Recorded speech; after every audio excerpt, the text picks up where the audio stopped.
Good morning and welcome to Blue Pill Podcast. Yes, you heard me right. Today is a Blue Pill Podcast episode. It is August 16th, 2024. I'm chilling with my co-host, Lammy Chillmeister. How are you all doing today? We're going to do a back to school special part 2. It's just a chill day. I'm tired as hell. I was off yesterday and I'm just tired today. Took my apriprazole lobotomy.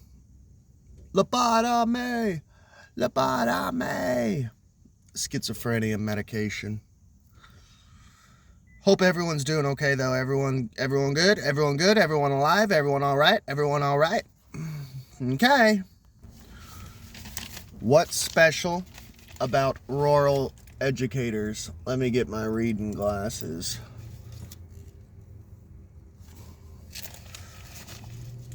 By Lane Wendell Fisher, The Daily Yonder.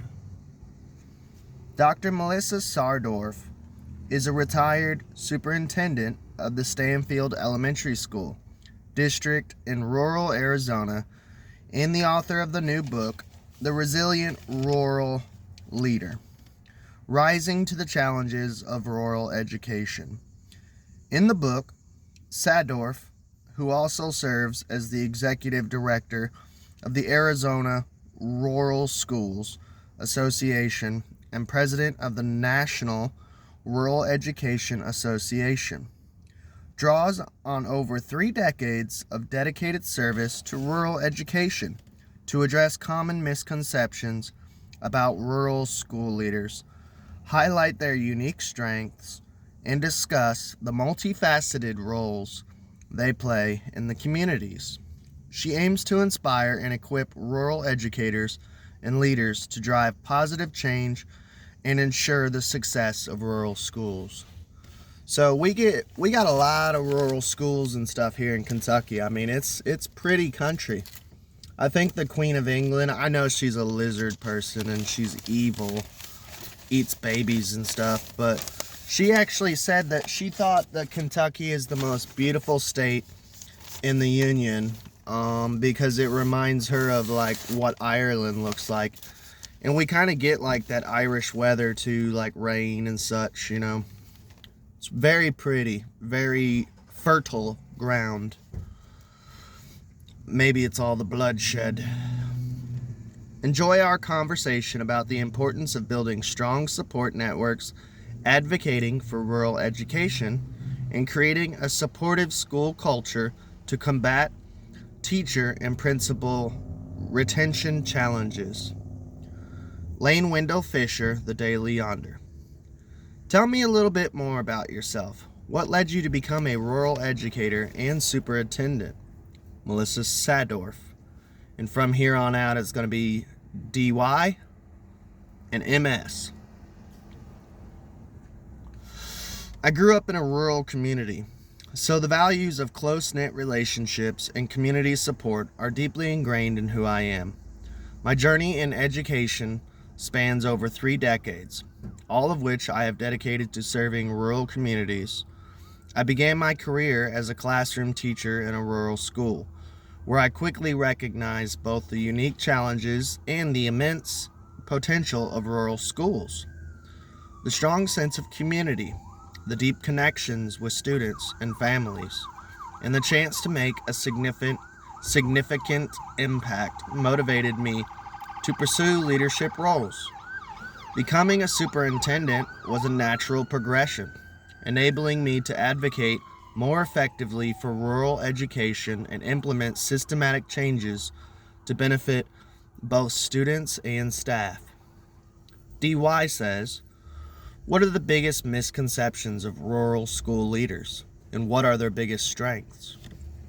MS responds, one major misconception is that rural school leaders are less capable or less innovative due to the limited resources. Which go check out Back to School Special Part 1.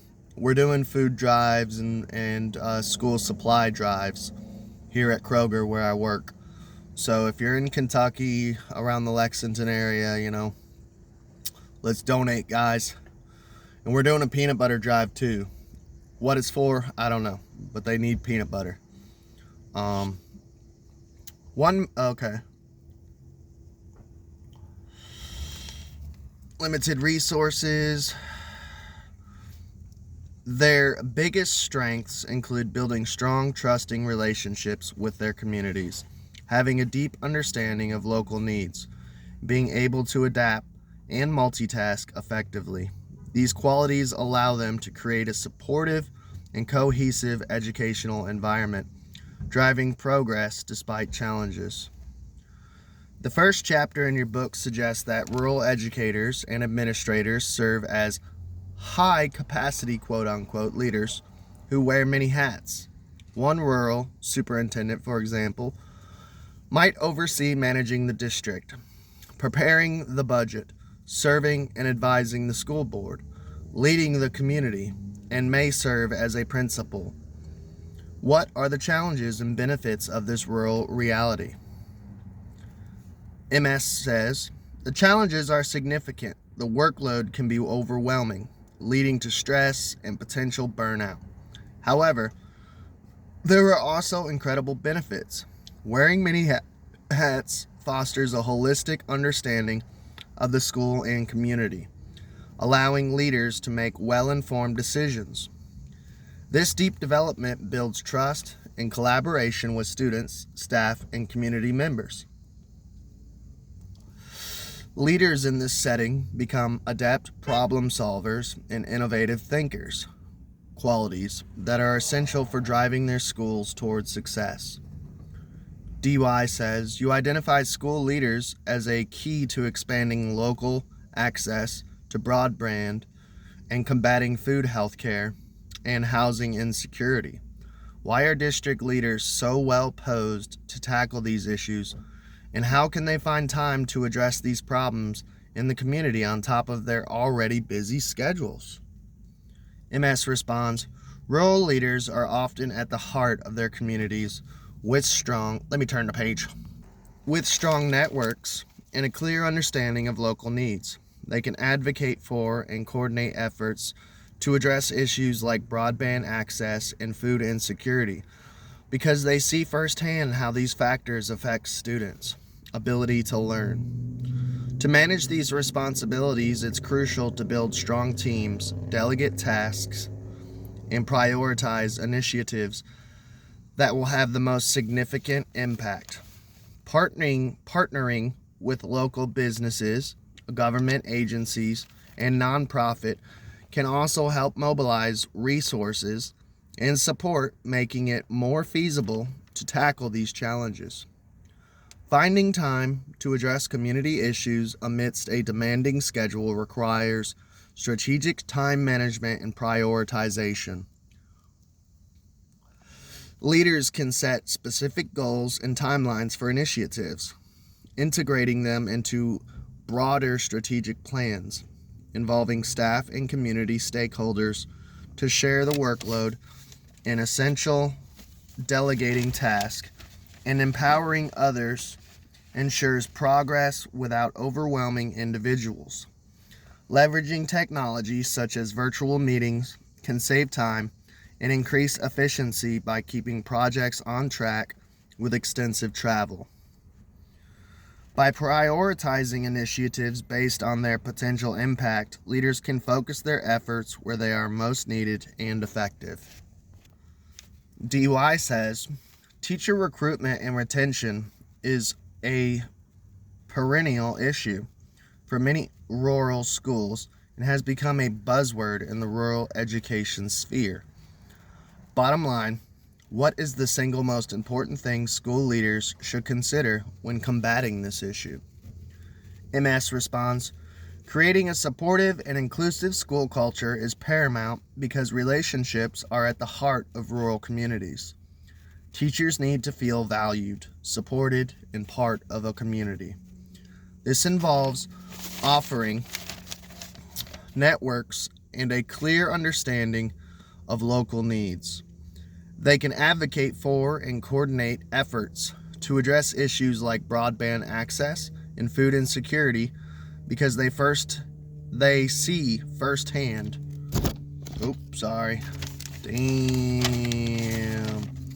Professional development opportunities, recognizing and appreciating their contributions, and fostering a sense of belonging when teachers feel connected to their community and supported in their professional growth. They are more likely to stay and contribute positively to the school environment, additionally highlighting the unique benefits of teaching in a rural setting, such as close-knit relationships and the opportunity to make a significant impact, can help attract and retain talented educators. DY responds, a lesser-known problem you highlight in the book is a fractured principal pipeline in many rural schools. Could you talk more about this side of recruitment and retention for those who might be unfamiliar? MS responds, the principal pipeline issue is critical because strong school leadership is essential for school success. In many rural areas, there are limited opportunities for aspiring leadership to gain the necessary experience and training to become effective principals. This can lead to a shortage of qualified candidates and high turnover rates. Addressing this requires investing in leadership development programs, creating mentorship opportunities, and providing aspiring leaders with hands-on experience in various aspects of school administration. By building a robust pipeline of well-prepared leaders. Rural schools can ensure sustained leadership and continuity, which are vital for long-term success. For instance, mentorship programs that pair experienced leaders with new administration can provide invaluable guidance and support, helping to cultivate the next generation of the rural school leaders. DY says, why is finding a support network so important for rural school leaders? What advice do you have for individuals searching for support? MS responds, leading a rural school can be isolating, and having a support network provides emotional support, professional advice, and a platform for sharing best practices. It helps leaders feel connected and less alone in their challenges. My advice for individuals searching for support is to actively participate in professional organizations, online forums, and local community groups. Building relationships with other educators, both locally and nationally, can provide invaluable support and resources. Additionally, engaging in ongoing professional development and attending conferences can help leaders stay informed and connected. I also recommend seeking out or establishing local networks where leaders can regularly meet to discuss challenges and share solutions, fostering a sense of camaraderie and collective strength. As any rural educator can tell you, we are stronger together. One aspect I would like to emphasize is the importance of advocating for rural education at both the state and national levels. Rural schools face unique challenges that require tailored solutions, and it is crucial to have a voice in policy discussions. I encourage rural leaders to actively engage in advocacy efforts, share their stories, and collaborate with other stakeholders to ensure that rural education receives the attention and resources that it truly deserves. Storytelling is a powerful tool to empower and mobilize communities by sharing the successes and innovations happening in rural schools. We can change the narrative and highlight the critical contributions of rural educators and leaders. It's about fostering a broader understanding and appreciation of the vital role rural schools play in our society and ensuring they are well equipped to continue making a positive impact. Interesting.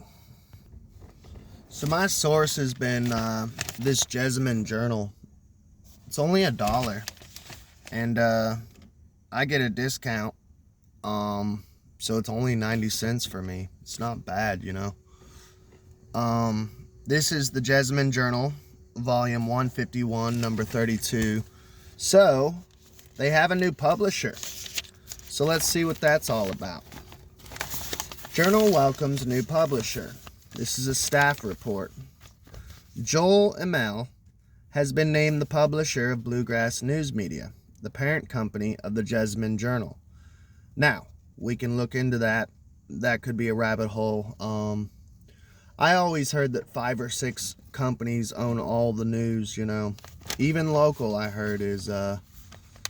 I trust local more than I would like Fox or CNN, you know. I don't like Fox. I had a buddy of mine, he's a conspiracy theorist, and he's like, can we trust Fox News? I'm like, do you remember 9/11 and weapons of mass destruction? All that scare and bullshit.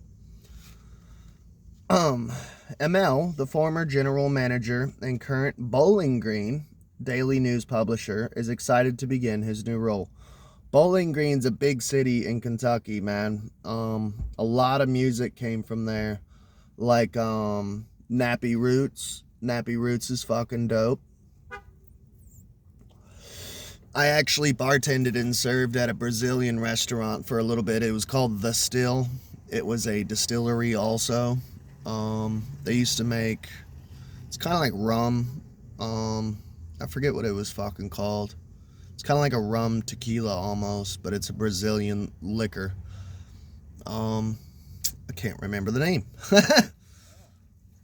But yeah, go check them out. The food was amazing. Fish tacos, fucking, yeah, just a bunch of good shit, really. I'm pleased and humbled to be named publisher. I'm proud of this newspaper and the people who work here covering their community. We'll continue to work hard to make it the best news source it can be for our subscribers, readers, and business partners, such as said Emel. I have a great passion for this business, and I am so lucky to do what I love for a living in one of the greatest places on earth, surrounded by some of the finest people in Kentucky.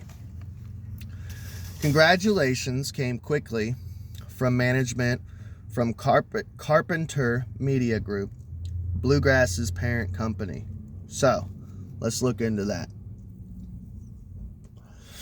As Trump would say, let's see if this is fake news.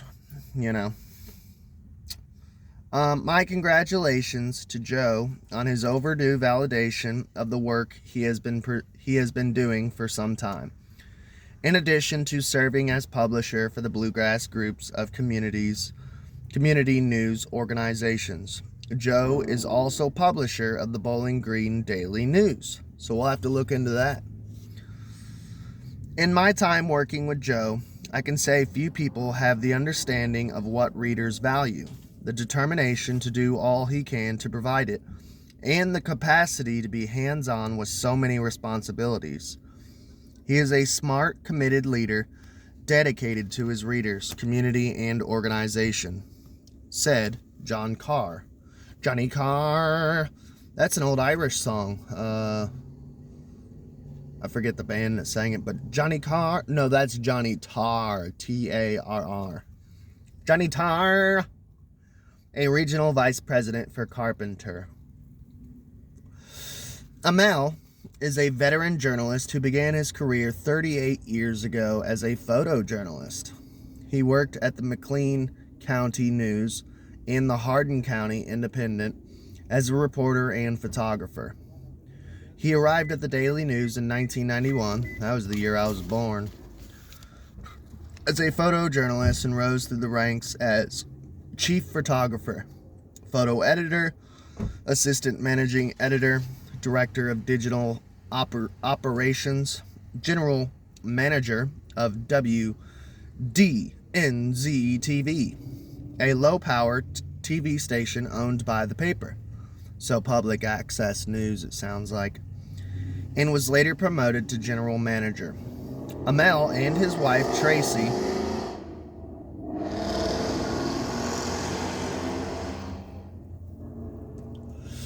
were out in the wild, the mating call of the idiot.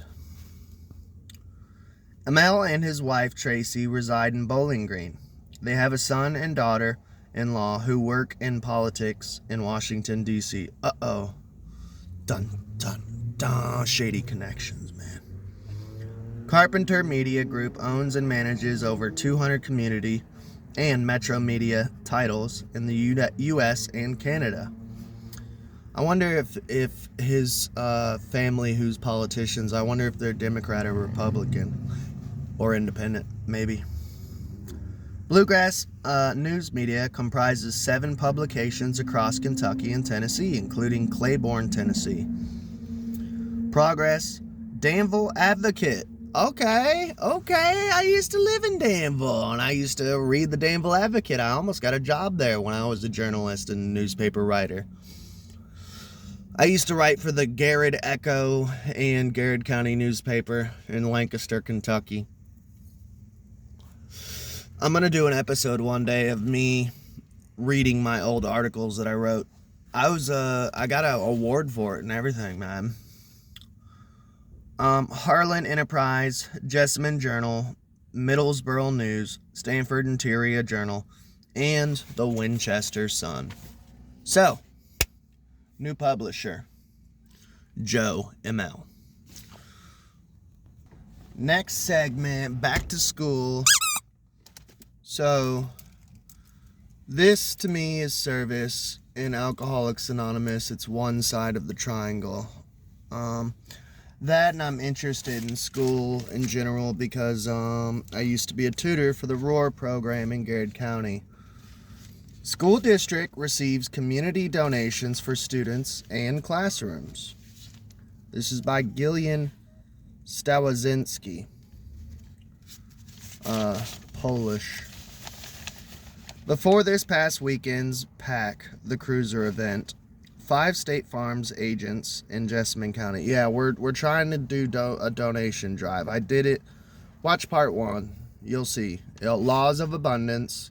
I'm trying to bring awareness to donations and stuff. Peanut butter donation, PAC the cruiser, school supply donation. It's all in Lexington, Kentucky, Kroger.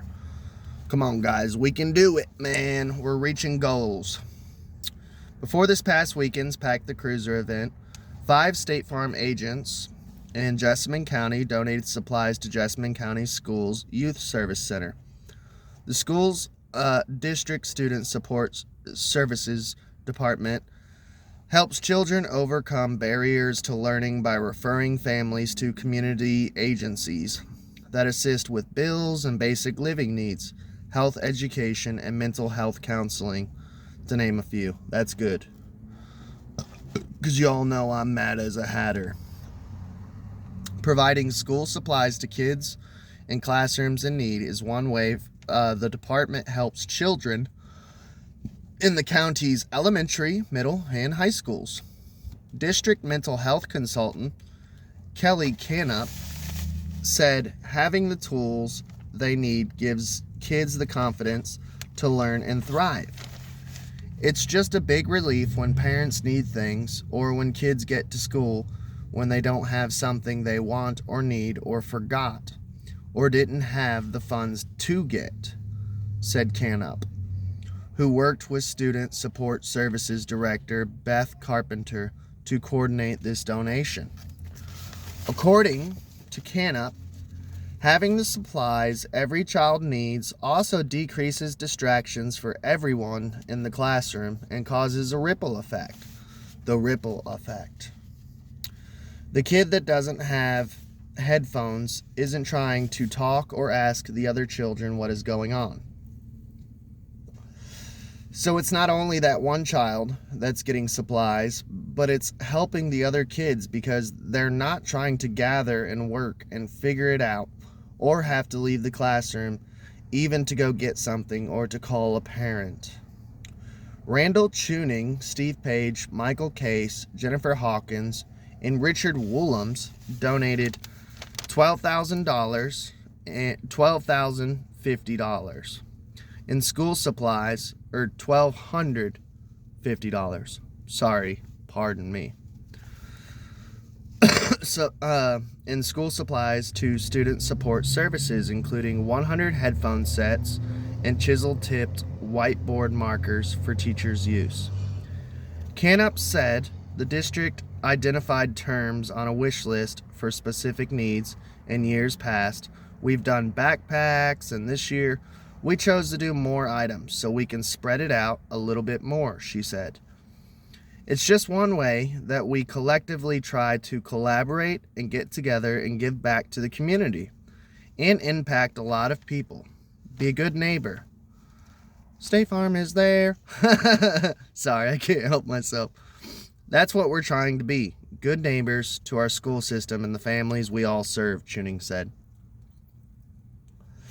If you're interested in donating supplies to the Jessamine County Schools Central Office, the wish list of most needed items sent out for Cram the Cruiser included headphones, plastic folders, red, yellow, blue, and green, with prongs, pockets, expo markers, highlighters, crayons, markers, 2 to 3 inch binders, composition notebooks, and spiral notebooks. This list also includes a section of items the schools do not need at the moment, including lunch boxes, backpacks, paper rulers, glue sticks, or glue bottles.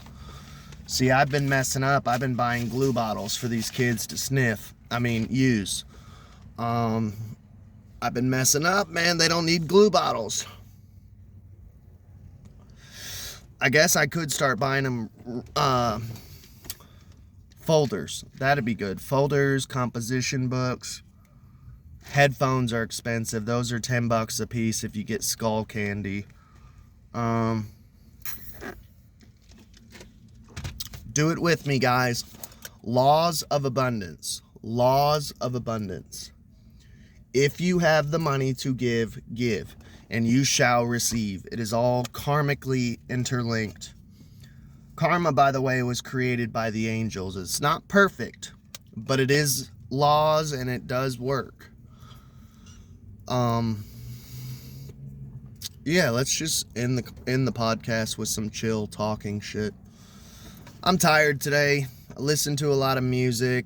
I did a Dr. Sleep movie review.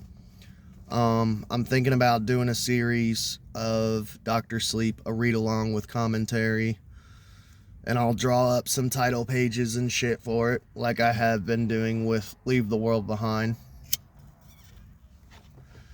It's getting crazy out there, y'all. But I'm enjoying it all. I think the Chinese had a blessing/curse that was, may you live in interesting times. And I'm mad as a hatter. And I do think it's very interesting times. Say goodbye to Lammy. She's going to lay down. She's going to go to sleep.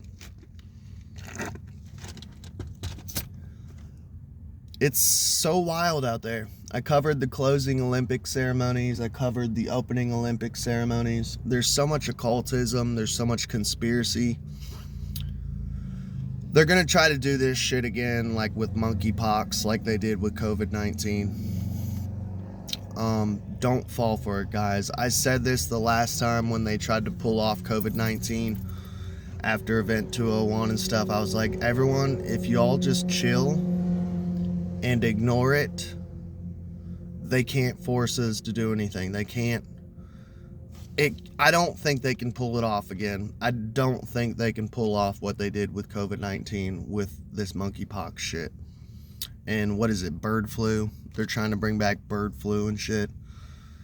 Just trust me, man. Just ignore it and say, nope, we're putting our foot down. We're drawing a line in the sand. We're not doing this shit again. We are not doing this shit again. It's a little spooky. I wish I could give you guys like a hug, a big group hug, and just say that everything's gonna be okay. We're all okay. Everything's okay. I wish I could comfort you all. But that's today's part 2 of Back to School special. I hope y'all enjoyed. I love you all. You all have a good day.